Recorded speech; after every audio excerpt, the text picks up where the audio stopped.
The Assembly will continue its consideration of Agenda Item 8 entitled General Debate. The Assembly will hear an address by His Excellency Benjamin Netanyahu, Prime Minister of the State of Israel. I request protocol to escort His Excellency and invite him to address the Assembly.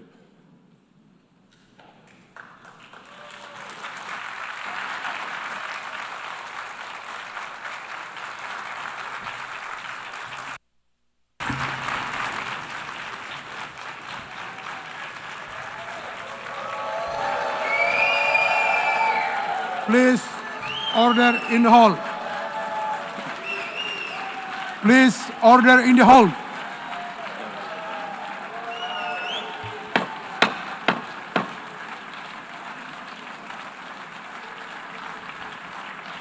Please, order in the hall.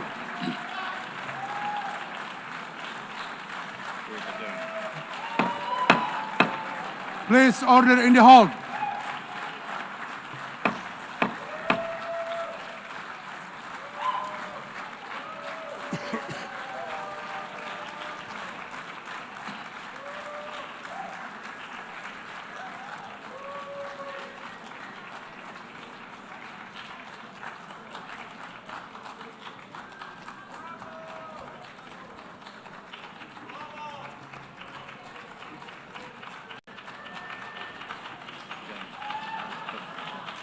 Please, order in the hall, and please be seated.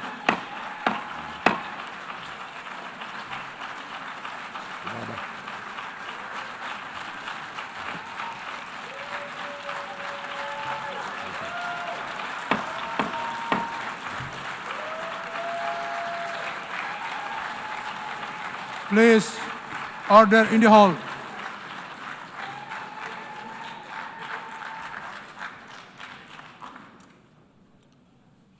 Mr. President, the families of our dear hostages languishing in the dungeons of Gaza, ladies and gentlemen, last year I stood at this podium and I showed this map. It shows the curse of Iran's terror axis. This axis threatened the peace of the entire world. It threatened the stability of our region and the very existence of my country, Israel. Iran was rapidly developing a massive nuclear weapons program and a massive ballistic missile program. These were meant not only to destroy Israel, they were meant also to threaten the United States and blackmail nations everywhere. From Gaza, Yahya Sinwar dispatched waves of Hamas terrorists.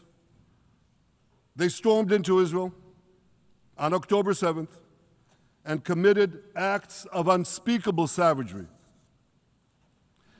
From Lebanon, Hassan Nasrallah had launched thousands of missiles and rockets at our cities, terrorizing our citizens. In Syria, the murderous dictator Assad hosted Iran's forces, tightening a noose of death around our throats. In Yemen, the Houthis launched ballistic missiles at Israel while choking global trade at the mouth of the Red Sea. So what's happened over the past year? We've hammered the Houthis, including yesterday. We crushed the bulk of Hamas's terror machine. We crippled Hezbollah, taking out most of its leaders and much of its weapons arsenal. You remember those beepers, the pagers? We paged Hezbollah, and believe me, they got the message. And thousands of terrorists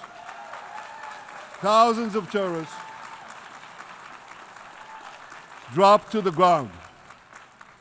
We destroyed Assad's armaments in Syria. We deterred Iran's Shiite militias in Iraq. And most importantly, and above anything else that I could say to you or that we did in this past year, in this past decade, we devastated Iran's atomic weapons and ballistic missiles programs.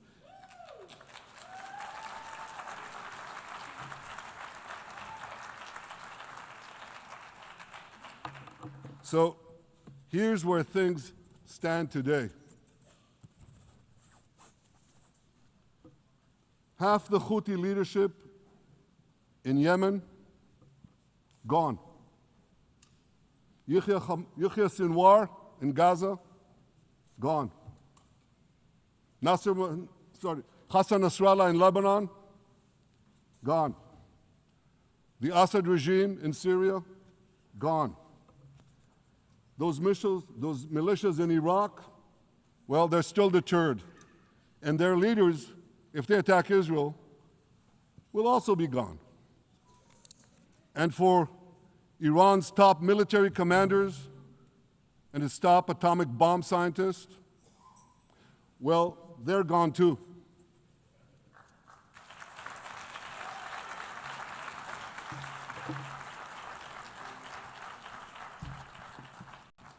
Israel's 12-day war with Iran, which I renamed Operation Rising Lion, that's from the Bible. This 12-day war will go down in the annals of military history. Our daring pilots neutralized Iran's missile defenses and took control of the skies over Tehran. And you saw this. Israeli fighter pilots and American B-2 pilots bombed Iran's nuclear enrichment sites. I want to thank President Trump for his bold and decisive action.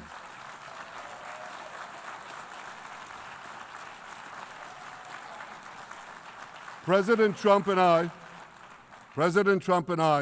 promised to prevent Iran from developing nuclear weapons, and we delivered on that promise.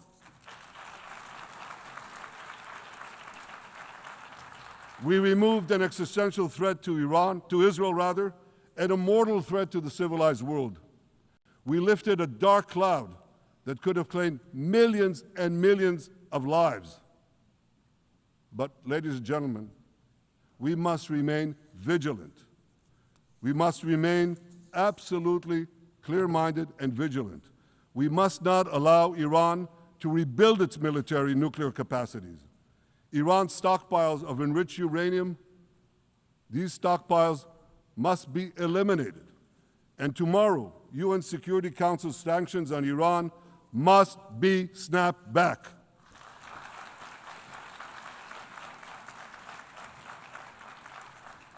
Thanks to the resolve of our people, the courage of our soldiers, and the bold decisions we took, Israel rebounded from its darkest day to deliver one of the most stunning military comebacks in history.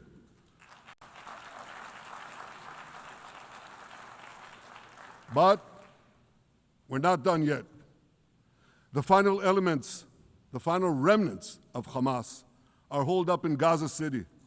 They vow to repeat the atrocities of October 7th again and again and again, no matter how diminished their forces. That is why Israel must finish the job. That is why we want to do so as fast as possible.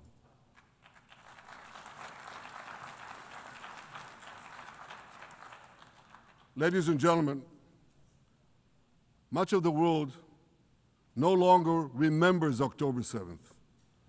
But we remember. Israel remembers October 7th. On that day, well, I'll tell you, you can remember October 7th too. You see this large pin here? It's a QR code. What I ask you to do is hold up your phones, zoom in, and you too will see why we fight and why we must win. It's all in here. On October 7th, Hamas carried out the worst attack on Jews since the Holocaust.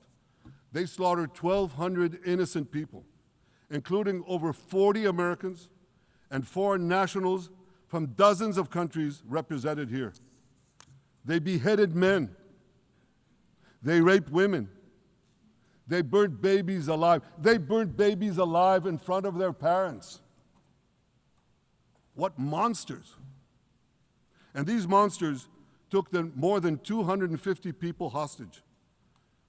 And those included Holocaust survivors, grandmothers and their grandchildren. Who takes hostage grandmothers and grandchildren? Hamas does. So far, we've brought home 207 of these hostages, but 48 still remain in the dungeons of Gaza. 20 of them are alive, starved, tortured, deprived of any daylight, deprived of humanity. These are the names of the 20 living hostages. Matan Angrest, Gali and Zerv Berman, brothers, Elkanah Buchbot, Rom Braslavsky, Nimrod Cohen, Ariel and David Cunyo, another pair of brothers, Guy Gilboa Dalal, Evyatar David.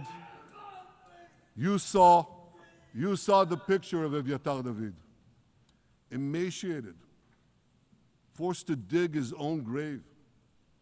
Maxim Herkin, Eitan Horn, Segev Kalfon, Bar Kupperstein, Omri Meran, Eitan Moore, Yosef Chaim Ochana, Alon Ohel, Avinatam Or, and Matan Tsengarker. Now, ladies and gentlemen, I want to do something I've never done before. I want to speak from this forum directly to those hostages through loudspeakers. I've surrounded Gaza with massive loudspeakers connected to this microphone in the hope that our dear hostages will hear my message. And I'll say it first in Hebrew and then in English. אחינו הגיבורים, מדבר ראש הממשלה בנימין נתניהו. אני פונה עליכם מעל בימת האו"ם. לא שכחנו אתכם, אפילו לא לשנייה. העם כולו איתכם, ואנחנו לא נשקוט ולא נרפה עד שנחזיר את כולכם הביתה. החיים והחללים כאחד.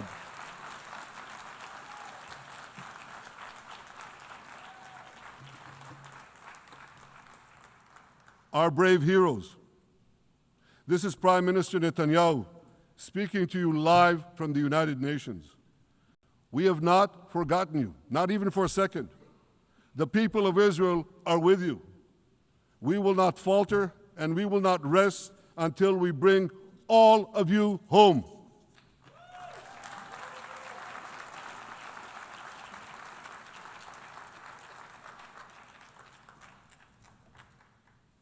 Ladies and gentlemen, thanks to special efforts by Israeli intelligence, my words are now also being carried. They're streamed live to the cell phones of Gazans.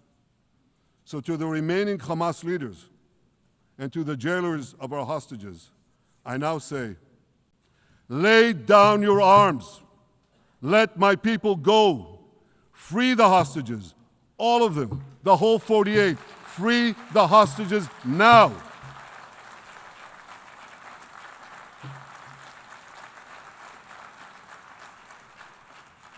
If you do, you will live. If you don't, Israel will hunt you down. Ladies and gentlemen, if Hamas agrees to our demands, the war could end right now. Gaza would be demilitarized, Israel would retain overriding security control, and a peaceful civilian authority would be established by Gazans and others committed to peace with Israel. And of course, you understand that the war in Gaza has affected every Israeli. But I'm sure there are people in New York or in London or in Melbourne and elsewhere who are probably thinking, what does all of this have to do with me? And the answer is everything. because our enemies are your enemies. So let's do something else, so first at the UN. Let's do a pop quiz. And raise your hand if you know the answer. Here's the first question. Who shouts, "Death to America"? Is it A, Iran, B, Hamas, C, Hezbollah, D, the Houthis, or E, all of the above? All of the above. Correct, all of the above. Second question. Who has murdered Americans and Europeans in cold blood? Is it A, Al-Qaeda, B, Hamas, C, Hezbollah, D, Iran, or E, all of the above? All of the above. Correct. Again. So here's the point I wanted to make. Our enemies hate all of us with equal venom. They want to drag the modern world back to the past, to a dark age of violence, fanaticism, and terror. I think many of you are already feeling in your own societies the radical Islamist surge. You know, I'm sure you do, you know deep down that Israel is fighting your fight. So I want to tell you a secret. Behind closed doors, many of the leaders who publicly condemn us privately thank us. They tell me how much they value Israel's superb intelligence services that have prevented time and again terrorist attacks in their capitals, time and again saving countless lives. General George Keegan, former head of U.S. Air Force intelligence, once said, "If the United States had to gather on its own the intelligence that Israel gives us, we would have to establish 5 CIAs. 5 CIAs. This past June, when Israel struck Iran's nuclear facilities, German Chancellor Merz admitted the truth. He said, "Israel is doing the dirty work for all of us." President Trump understands better than any other leader that Israel and America face a common threat. He showed the world that when Iran and its proxies murder Americans, take Americans hostage, shout death to America, burn American flags, and try to assassinate the President of the United States, not once, but twice. He showed them there is a price to pay for all that.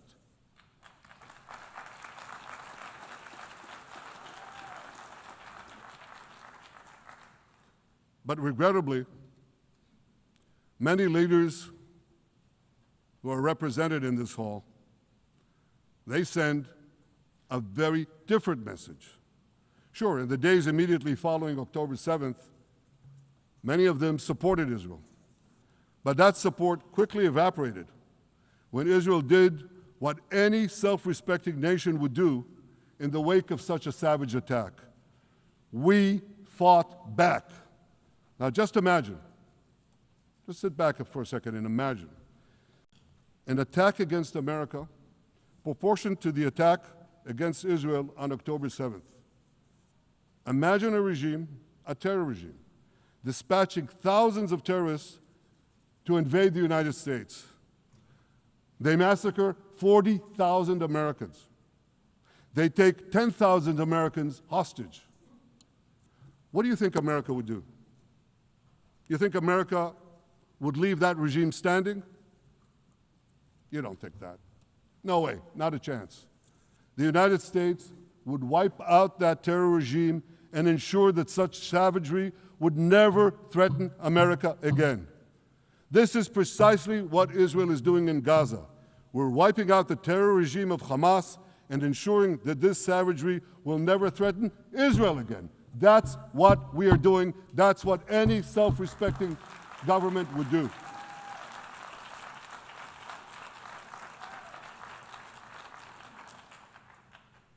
Yet, and it's a yet that I'm sorry to say here, yet over time, many world leaders buckled They buckled under the pressure of a biased media, radical Islamist constituencies, and anti-Semitic mobs. There's a familiar saying, when the going gets tough, the tough get going. Well, for many countries here, when the going got tough, you caved. And here's the shameful result of that collapse. For much of the past 2 years, Israel has had to fight a seven-front war against barbarism, with many of your nations opposing us. Astoundingly, as we fight the terrorists who murdered many of your citizens, you are fighting us. You condemn us, you embargo us, and you wage political and legal warfare, it's called lawfare, against us. I say to the representatives of those nations, this is not an indictment of Israel. It's an indictment of you. It's an indictment of weak-kneed leaders who appease evil rather than support a nation whose brave soldiers guard you from the barbarians at the gate. They're already penetrating your gates. When will you learn? You can't appease your way out of jihad, and you won't escape the Islamist storm by sacrificing Israel. To overcome that storm, you have to stand with Israel. But that's not what you're doing. As the prophets of Israel foretold in the Bible, you've turned good into evil and evil into good. Now I want to drill down on this. Take the false charge of genocide. Israel is accused of deliberately targeting civilians. Ladies and gentlemen, the opposite is true. The head of urban warfare studies, Colonel John Spencer, he's perhaps the world's greatest expert on urban warfare. And he says, Israel is applying more measures to minimize civilian casualties than any military in history. And because we're doing that, the ratio of non-combatant to combatant casualties is less than 2 to 1 in Gaza. That's an astoundingly low ratio, lower than NATO's wars in Afghanistan and Iraq, especially when you consider that Gaza is one of the most densely populated urban areas on Earth. It has hundreds of miles of terror tunnels underground, and it has countless terror towers above ground, and thousands of terrorists embedded in the tunnels and in these towers in civilian areas. If you want to see what measures Israel takes to avoid civilian casualties in this war, just look at what we're doing now in Gaza City, the last Hamas stronghold, one of the 2 last strongholds. For 3 weeks, Israel dropped millions of leaflets, sent millions of text messages, and made countless phone calls urging civilians to leave Gaza City before our military moves in. At the same time, Hamas implants itself in mosques, schools, hospitals, apartment buildings, and tries to force those civilians not to leave, to stay in harm's way. And it often threatens them at gunpoint if they try to do so. For Israel, every civilian casualty is a tragedy. For Hamas, it's a strategy. Hamas uses civilians as human shields and as props in its sick propaganda war in Israel, against Israel, a propaganda war that the Western media buys hook, line, and sinker.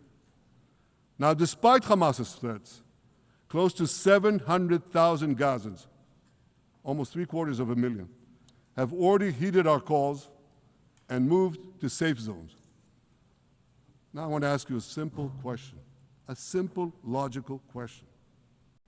Would a country committing genocide plead with the civilian population it is supposedly targeting to get out of harm's way?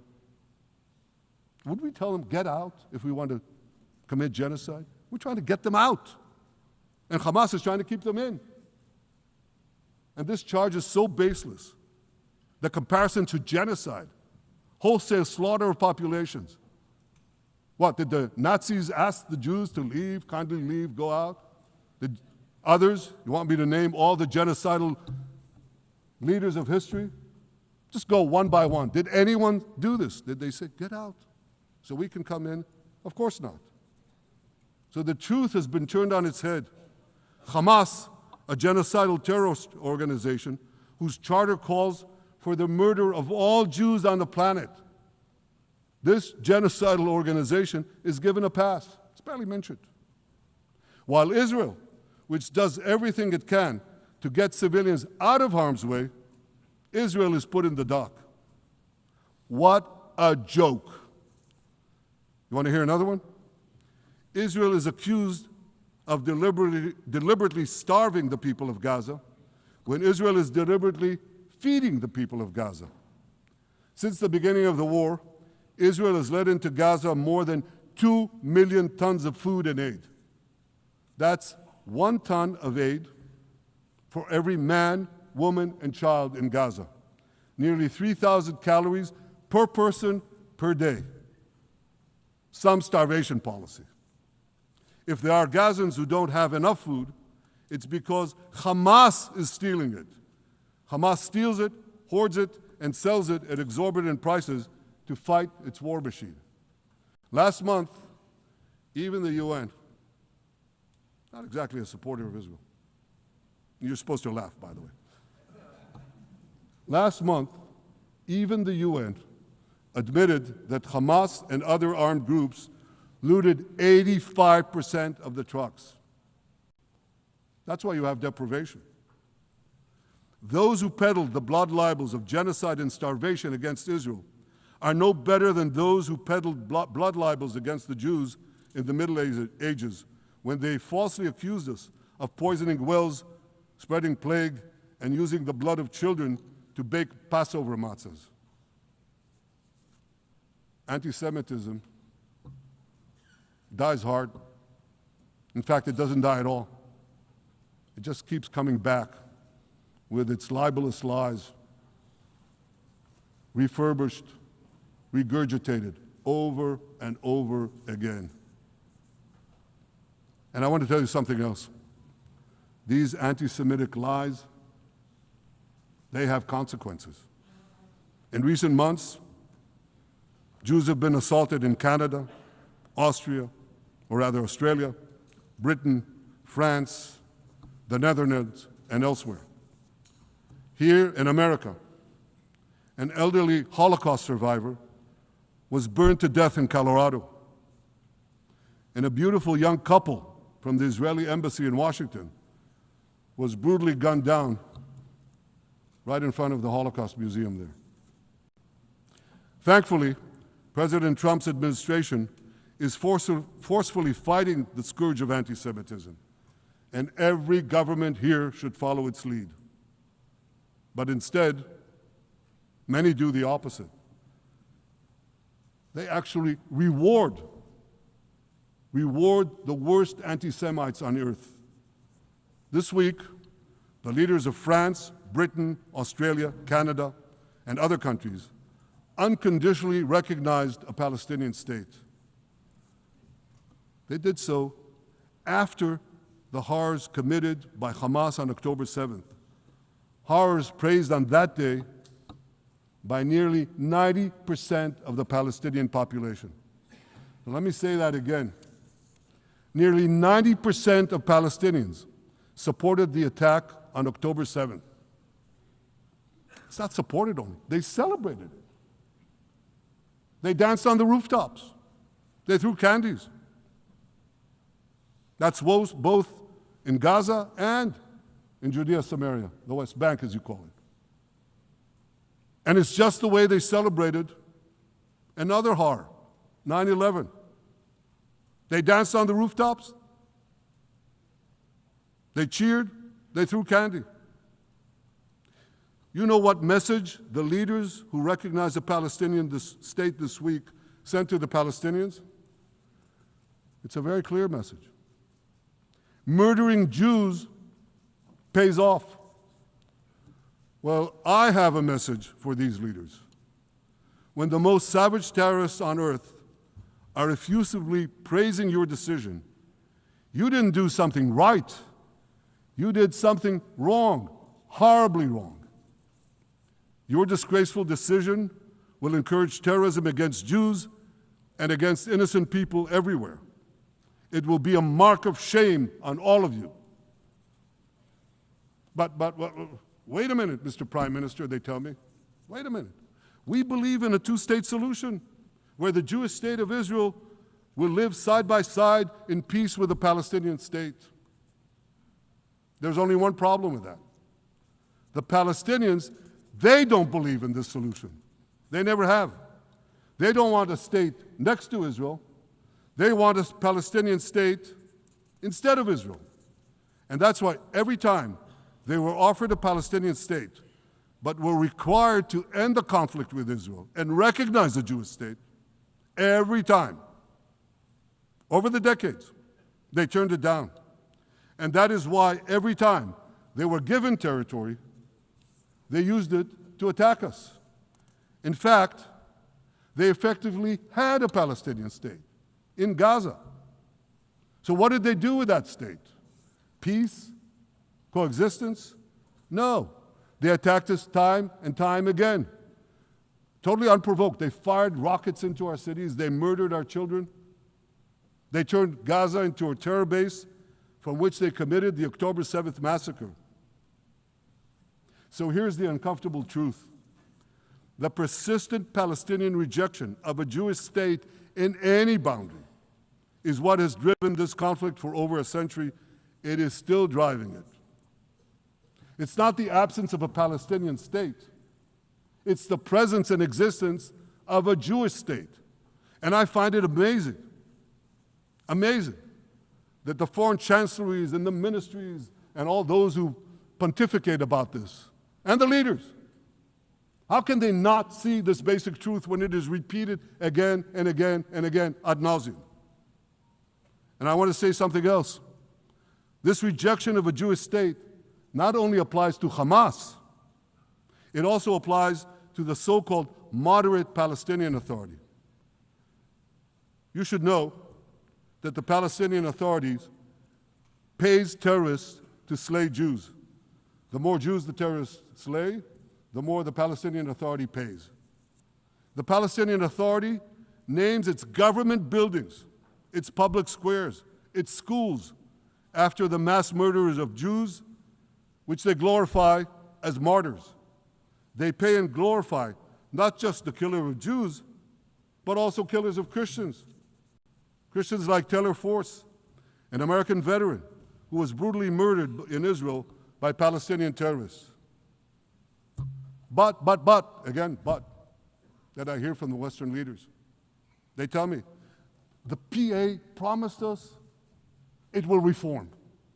And I know this time, Prime Minister, it will be different.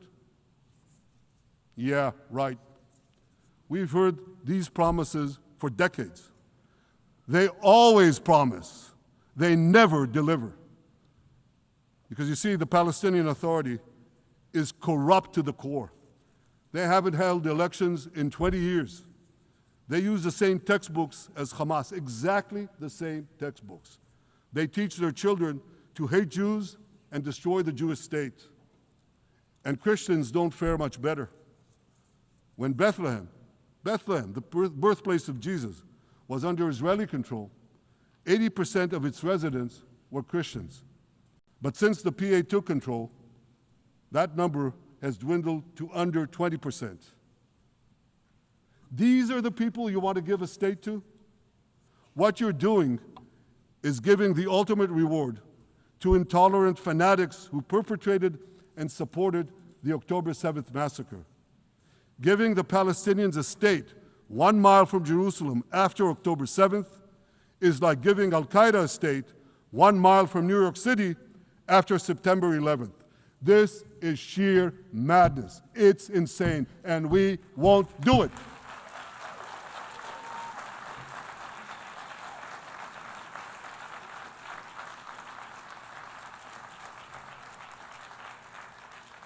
So here's another message to those Western leaders.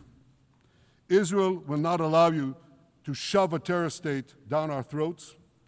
We will not commit national suicide because you don't have the guts to face down a hostile media and anti-Semitic mobs demanding Israel's blood. And I want you to grasp something else, which is also distorted in the media. I say this not only in my name or the name of my government, but on behalf of all the people of Israel. Last year, there was a vote in the Knesset, our parliament, whether or not to oppose the imposition of a Palestinian state. You want to guess what the results were? Out of 120 members of our parliament, 99 voted against and only 9 supported. That's over 90%. It's not a fringe group. It's not the prime minister who himself is extreme or he's held hostage by extreme parties to his right. It's over 90% of Israelis. My opposition to a Palestinian state is not simply my policies or my government's policy. It's the policy of the state and people of the state of Israel.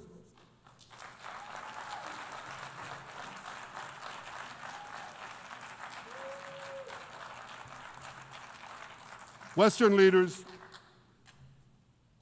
may have buckled under the pressure. And I guarantee you one thing, Israel won't.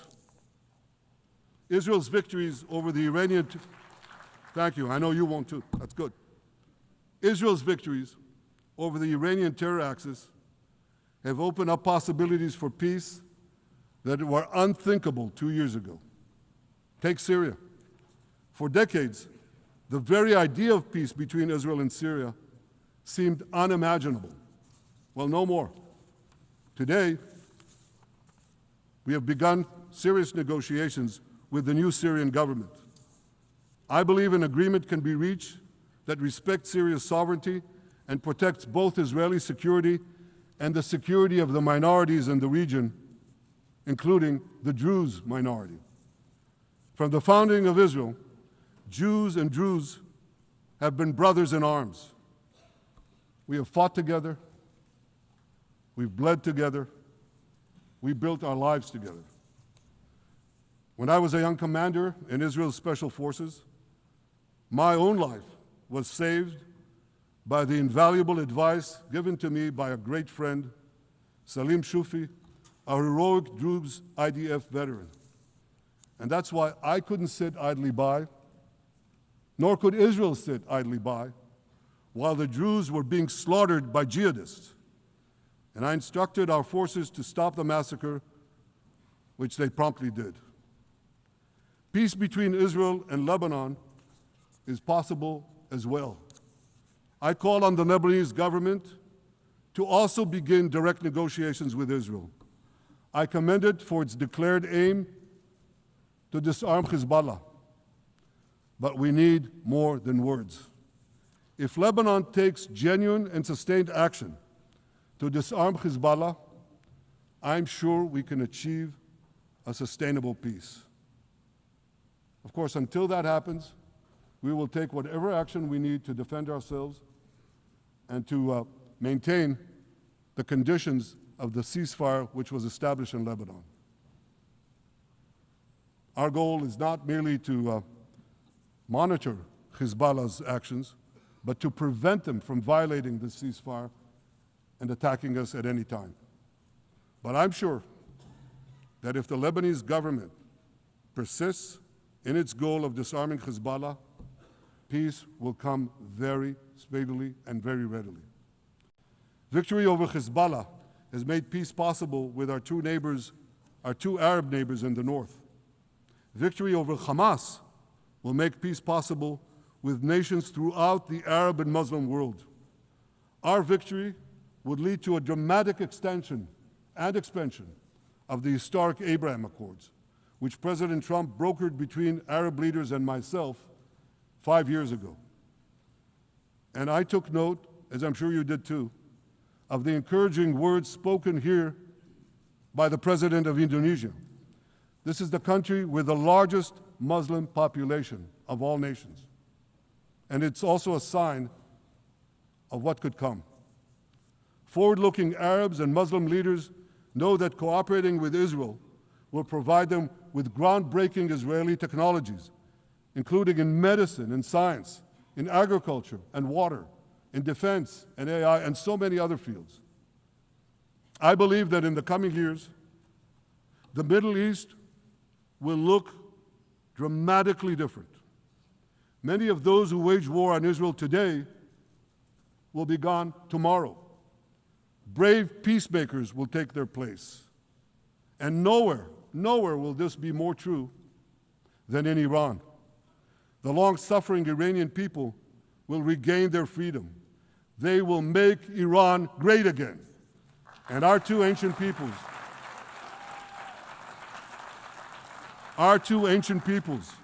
the people of Israel and the people of Iran, will restore a friendship that will benefit the entire world.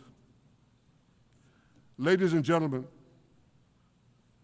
the horrors that happened on one dark day, October 7th, those horrors happened countless times during the centuries of my people's exiles among the nations.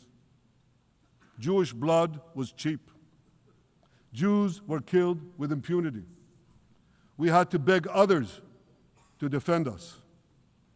The rise of Israel did not mean that the attempts to destroy us would end.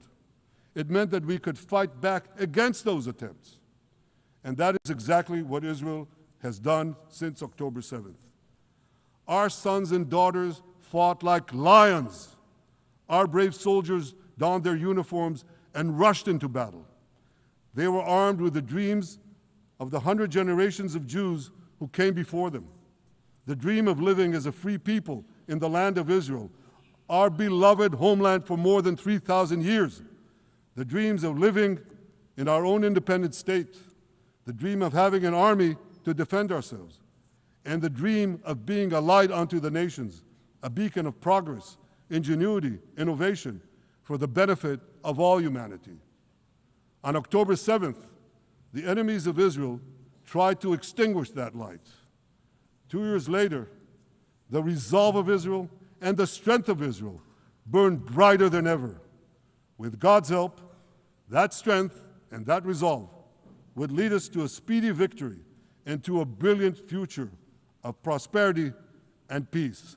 Thank you very much.